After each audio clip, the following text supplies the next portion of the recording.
আসসালামু আলাইকুম। আমাদের বিডি হেলথ সেন্টারের গুরুত্বপূর্ণ সার্ভিস, বিশেষ করে যে বাচ্চাদের কথা বলতে দেরি হয়, মুভমেন্টের বিভিন্ন রকমের ডিসঅর্ডার দেখা যায়, যে বাচ্চারা কম্প্রোমাইজ বেবি, আমরা সোজা বাংলায় স্পেশাল চাইল্ড বলি। এই বাচ্চাদের জন্য গুরুত্বপূর্ণ একটা ডিভাইস, একটা ছোট্ট খেলনা, এটাকে জিম্বল বলে।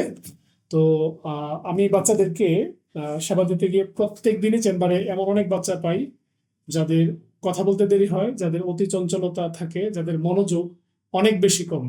তো আমাদের প্রতিষ্ঠানে অনেক বাচ্চারা এই সমস্যাগুলো নিয়ে আসে। ওদের একটা গুরুত্বপূর্ণ ডিভাইস হচ্ছে এই জিম্বল। জিম্বল নিয়ে আমাদের সাইদ স্যার আপনাদেরকে একটু ওরিয়েন্টেশন করবে অল্প সময়ে। জিম বল দিয়ে আমরা কগনিটিভ স্কিলের কাজ করি, গ্রস মোটর স্কিলের কাজ করি, আমরা ভেস্টিবুলার মুভমেন্টের কাজ করি। এতে যে বাচ্চাদের যখন আমরা গ্রস মোটর স্কিলের কাজ করা হয়, তখন তার আই কন্টাক্টের যেমন কাজ বাড়ে, তার হাতের ব্যালেন্স বাড়ে।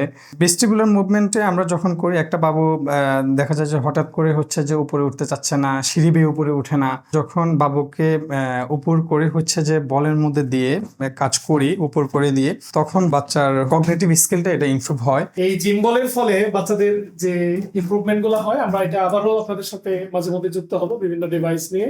বিডিএল সেন্টারের গুরুত্বপূর্ণ এই সার্ভিসের ব্যাপারে আপনাদের জিজ্ঞাসা থাকলে কমেন্টে জানাবেন, আমাদের সামনে আমরা আপনাদের উত্তর দেবে। পাশাপাশি এখানে দেখেন একটা বাচ্চা কত প্রাণবন্ত ভাবে খেলতেছে জিম্বলের উপরে। এই ব্যালেন্স এবং ভেস্টিবুলার যে ডেভেলপমেন্ট সহ গুরুত্বপূর্ণ কগনিটিভ ডেভেলপমেন্টে এই জিম্বলের গুরুত্ব অনেক বেশি। আপনি থেরাপি সেন্টারে এসে দিতে পারেন, বাসায়ও বাচ্চাদের জন্য এই ধরনের ডিভাইস আপনি কিনে নিয়ে বিভিন্নভাবে বাচ্চাকে ডেভেলপমেন্টে সহযোগিতা করতে পারেন। ধন্যবাদ আপনাদেরকে।